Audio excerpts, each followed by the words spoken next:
Hello dear students, welcome to our channel Sims Official. I, Swati Rajput, your SSC teacher, and today I am going to continue our geography chapter number 6, manufacturing industries.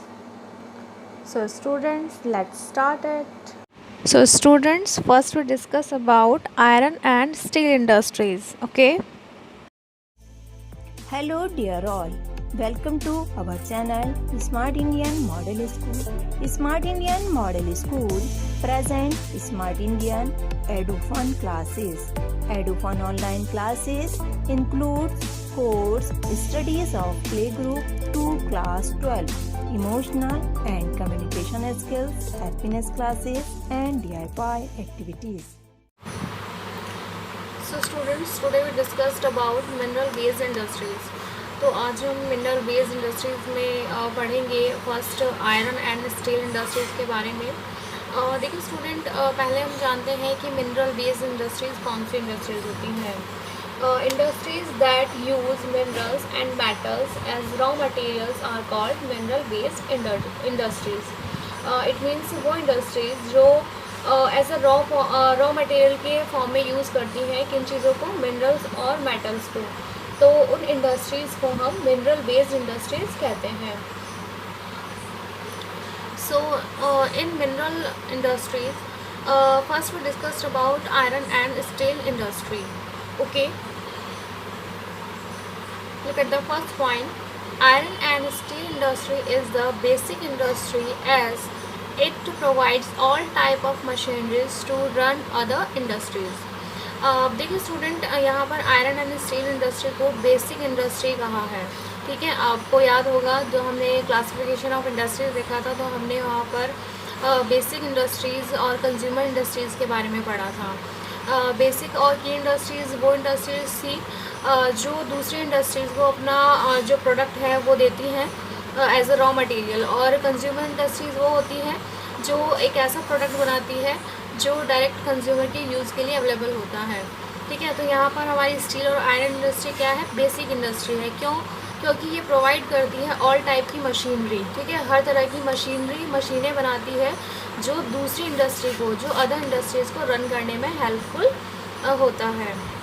तो फिर the next point, production and consumption of steel is regarded as the index of a country's development। देखिए steel का और iron का जो production है और consumption है वो बताता है कि कंट्री कितनी डेवलप्ड है। इट मीन्स मान लीजिए अगर किसी कंट्री में स्टील का और आयरन का प्रोडक्शन ज़्यादा हो रहा है और कंजप्शन भी ज़्यादा हो रहा है, इट मीन्स वो कंट्री जो है वो डेवलपमेंट कर रही है अपने आप में। तो ये एक तरह का एक पैमाना है डेवलपमेंट का, जिससे किसी कंट्री के डेवलपमेंट का पता चलता है। ओके,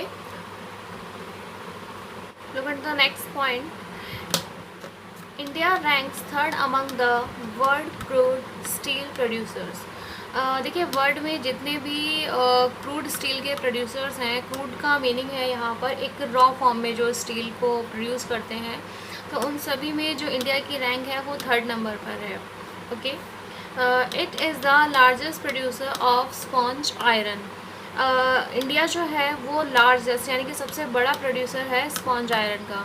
देखिए स्पॉन्ज आयरन क्या होता है, एक ऐसा आयरन जिसमें होल टाइप के होते हैं। जैसे आपने स्पंज देखा है, जैसे स्पंज में छेद होते हैं, तो उसी तरह का ये आयरन है। ये भी एक रॉ फॉर्म में होता है, कच्चे फॉर्म में होता है, इसको हम कच्चा लोहा भी कह सकते हैं। तो ये आयरन प्रोड्यूस करने में इंडिया इसका लार्जेस्ट प्रोड्यूसर है। Okay, next point, all public sectors undertaking market the steel through Steel Authority of India Limited SAIL, while TISCO market it's produced through Tata Steel। It means students, देखिए जितने भी public sector हैं वो सभी अपने जो उनके प्रोडक्ट होते हैं वो उन सभी को, मतलब जो भी उनके आयरन स्टील के प्रोडक्ट होते हैं वो उन सभी को स्टील अथॉरिटी ऑफ इंडिया के माध्यम से बेचते हैं। और जो आपका टिस्को है तो वो क्या कहते हैं, वो टाटा और स्टील के नाम से अपने प्रोडक्ट को बेचते हैं। ठीक है, next point, China is the largest producer as well as consumer in the world. अगर हम चाइना की बात करें तो चाइना वर्ल्ड का नंबर 1 पे लार्जेस्ट यानी कि सबसे बड़ा, सबसे ज़्यादा मात्रा में प्रोड्यूस करने वाला कंट्री है, और एज वेल एज़ कंज्यूमर भी है, मतलब सबसे ज़्यादा वो कंज्यूम भी करता है। प्रोड्यूस करना यानी कि स्टील को बनाना, ठीक है, और कंज्यूम करना, उसका यूज़ करना अपनी ही कंट्री में, ठीक है। तो लार्जेस्ट प्रोड्यूसर भी है और लार्जेस्ट कंज्यूमर भी है। ओके, नेक्स्ट पॉइंट, छोटा Nagpur plateau has the maximum concentration of iron and steel industries. It means देखिए स्टूडेंट, जो छोटा नागपुर प्लेट्यू है वहाँ पर मैक्सिमम नंबर्स में आपकी आयरन और स्टील इंडस्ट्रीज़ हैं। वहाँ पर ज़्यादा नंबर्स में आयरन और स्टील इंडस्ट्रीज़ होने के कुछ रीज़न्स हैं। First reason we have low cost iron ore. देखिए पहला तो वहाँ पर लो कॉस्ट पर जो आयरन ओर है, यानी कि जो कच्चा लोहा है वो लो कॉस्ट पर अवेलेबल है। उसके बाद है हाई ग्रेड रॉ मटेरियल, यानी कि वहाँ का जो रॉ मटेरियल है वो हाई ग्रेड का है और इजीली अवेलेबल है। और नेक्स्ट है चीप लेबर, वहाँ पर जो लेबर है वो भी चीप है, सस्ती लेबर मिल जाती है। तो जहाँ पर इन सब फैक्टर्स को अगर हम देखें तो ये फैक्टर्स हमने पढ़े थे जब हम किसी इंडस्ट्रीज़ को सेटअप करते हैं, तो ये सब फैक्टर्स इम्पॉर्टेंट होते हैं, इन सभी फैक्टर्स को देखना। सो इसी रीज़न से छोटा नागपुर प्लेट्यू में आयरन और स्टील इंडस्ट्रीज़ मैक्सिमम नंबर्स में है। नेक्स्ट है आपका challenge to iron and steel industry. देखिए आयरन और स्टील इंडस्ट्रीज़ के सामने भी कुछ चैलेंजेस हैं जो उन इंडस्ट्रीज़ को फेस करने होते हैं। फर्स्ट है आपका high cost and limit availability of coking coal. देखिए हाई कॉस्ट यानी कि ऊंची कॉस्ट होती है जो रॉ मटेरियल होता है और लिमिटेड होती है, ठीक है।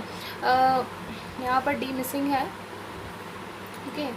तो इतना मतलब जो रॉ मटेरियल है वो तो अवेलेबल नहीं होता है तो बहुत लिमिटेड होता है और उसकी कॉस्ट भी हाई होती है। कुकिंग कोल क्या होता है? ये स्टील को बनाने के लिए यूज़ किया जाता है। एक पोर्शन में ये चीज़ें यूज़ होती हैं एक रेशियो में। नेक्स्ट चैलेंज की अगर हम बात करेंगे तो देखिए वो है इरेगुलर सप्लाई ऑफ एनर्जी। देखिए अगर एनर्जी या पावर की सप्लाई रेगुलर नहीं होगी तो कैसे जो मशीनरी सिस्टम है इंडस्ट्रीज़ में वो कैसे वर्क करेगा और कैसे अपने प्रोडक्ट्स को प्रिपेयर करेगा। तो ये भी एक बहुत बड़ा चैलेंज है जो आपकी आयरन स्टील कंपनीज़ को फेस करना पड़ता है। लास्ट चैलेंज है आपका पुअर इंफ्रास्ट्रक्चर। पुअर इंफ्रास्ट्रक्चर का मतलब है एक जो इंडस्ट्रीज़ की जो एक आधारभूत जो ढांचा है, जो बेस है, तो वो भी बहुत अच्छी क्वालिटी का नहीं है, उसमें भी बहुत ज़्यादा इम्प्रूवमेंट, बहुत ज़्यादा डेवलपमेंट की ज़रूरत है। और जब तक इन चीज़ों में डेवलपमेंट नहीं होगा तब तक हम उस स्टेज पर नहीं पहुंचेंगे। जैसे कि हमने अभी चाइना की बात की थी कि चाइना लार्जेस्ट प्रोड्यूसर है। अगर हमें भी अपने प्रोडक्ट को बढ़ाना है, अपनी जो रैंक है वो आगे ले जानी है, तो हमें भी बहुत सारे ये जो चैलेंजेस हैं इनमें इम्प्रूवमेंट की ज़रूरत है, इनमें डेवलपमेंट की ज़रूरत है। इन्हीं के डेवलपमेंट के बिहाफ पर हम प्रोग्रेस कर सकते हैं। स्टूडेंट्स, हम भी अदर कंट्रीज़ से गुड क्वालिटी का जो स्टील है अभी भी इंपोर्ट करते हैं, क्योंकि इतनी अच्छी क्वालिटी का स्टील हम अभी अपनी कंट्री में नहीं बना पाते हैं। हालांकि हम जितना भी स्टील या आयरन प्रोड्यूस करते हैं तो उसका प्रोडक्शन हमारे डोमेस्टिक डिमांड के लिए, यानी कि जो कंट्री की डिमांड है उसके लिए सफिशिएंट होता है। बट फिर भी हमें कुछ अच्छी क्वालिटी का जो आयरन है या स्टील है वो इंपोर्ट करना पड़ता है। बट फिर भी हम देखें तो जो प्राइवेट एंटरप्रेन्योर्स हैं तो उनकी वजह से, उनके एफर्ट की वजह से और आपका जो फॉरेन इन्वेस्टमेंट है, यानी कि जो विदेशी लोग जो इन्वेस्ट करते हैं, तो उससे कहीं ना कहीं इस इंडस्ट्री को बहुत ज़्यादा एक तरह का बूस्ट मिला है, यानी कि एक तरह का प्रोत्साहन मिला है। हमारे स्टील को और भी ज़्यादा कॉम्पिटिटिव बनाने के लिए उसमें बहुत ज़्यादा रिसोर्सेज और डेवलपमेंट की ज़रूरत है, क्योंकि इन रिसोर्सेज और इन रिसर्चेस और डेवलपमेंट के बिहाव पर ही हम उस क्वालिटी का स्टील प्रोड्यूस कर पाएंगे अपनी कंट्री में, जो हम इंपोर्ट करते हैं अदर कंट्री से। तो जब ऐसा होगा तो कहीं ना कहीं जो हमारा एक इंडेक्स है वर्ल्ड में, वो कहीं ना कहीं बढ़ेगा, हमारी रैंक बढ़ेगी। सो स्टूडेंट्स, ये हमने फर्स्ट मिनरल बेस्ड इंडस्ट्रीज़ के बारे में पढ़ा, जो थी iron and steel industry. Hope so आपको अच्छे से क्लियर हो गया होगा। नेक्स्ट वीडियो में हम पढ़ेंगे नेक्स्ट मिनरल बेस्ड इंडस्ट्रीज़ के बारे में, जो है aluminium smelting. Okay, thank you for watching. Thank you for watching. यदि आपको हमारा वीडियो अच्छा लगा हो तो आगे की वीडियो की नोटिफिकेशन प्राप्त करने के लिए कृपया बेल बटन दबाएं और चैनल सब्सक्राइब करना ना भूलें। Please subscribe our channel of Edufun classes. Thank you for watching.